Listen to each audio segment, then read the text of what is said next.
కాంగ్రెస్ పార్టీలో కష్టపడి పనిచేసిన ప్రతి ఒక్కరికి సముచిత స్థానం లభిస్తుందని కాంగ్రెస్ పార్టీ నాయకులు రేగుంట అశోక్ గౌడ్ అన్నారు.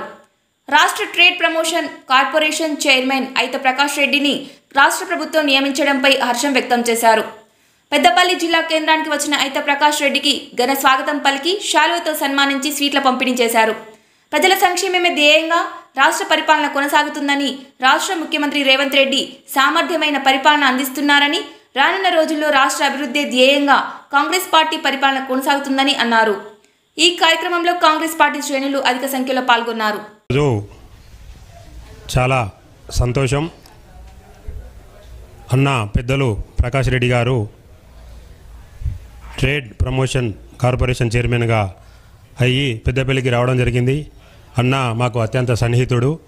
ఆయనకు స్వాగతం పలికి ఆయనకు ఘనంగా సన్మానం చేయడం జరిగింది.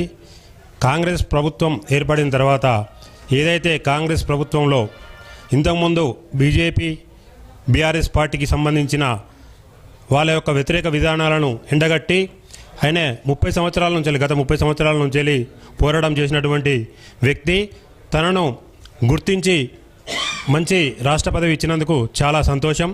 మేము చాలా ఆనందం వ్యక్తం చేస్తున్నాం. అదేవిధంగా కాంగ్రెస్ పార్టీలో కష్టపడి పనిచేసేటువంటి కార్యకర్తకు తగిన గుర్తింపు వస్తానే దానికి నిదర్శనమే మా ప్రకాష్ అన్న.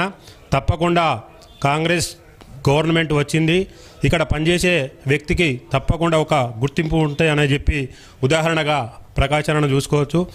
అదేవిధంగా ఈరోజు ప్రతిదీ కూడా రైతు బంధు కానీ, ఈరోజు రుణమాఫీ కానీ ఏదైనా కూడా సీఎం రేవంత్ రెడ్డి గారు ఏదైతే మాట ఇచ్చిరో అది అందరికీ కూడా ప్రజలకు తీసుకెళ్ళి వాటిని అమలు చేస్తున్నటువంటి వ్యక్తి, ఒక గొప్ప వ్యక్తి రేవంత్ రెడ్డి గారు. అదేవిధంగా పెద్దపల్లి నియోజకవర్గం కానీ, బంతి నియోజకవర్గం కానీ, పెద్దపల్లి రామగుండం నియోజకవర్గం కానీ మంత్రి శ్రీధర్బాబు గారి ఆశీస్సులతో పత్తిపాక రిజర్వాయర్ కానీ, ఇక్కడ ఉన్నటువంటి ఇతర సమస్యలపైన కానీ మా యొక్క నాయకులు ముందుబడి ప్రజలకు అనుగుణంగా పనిచేసే విధంగా ఈ యొక్క ప్రభుత్వంలో ముందుకు పోతున్నారు. ప్రజలందరూ గమనించి రాబో స్థానిక సంస్థల్లో కూడా కాంగ్రెస్ సంబంధించినటువంటి అభ్యర్థులను గెలిపించి మాకు అండగా ఉంటారని చెప్పి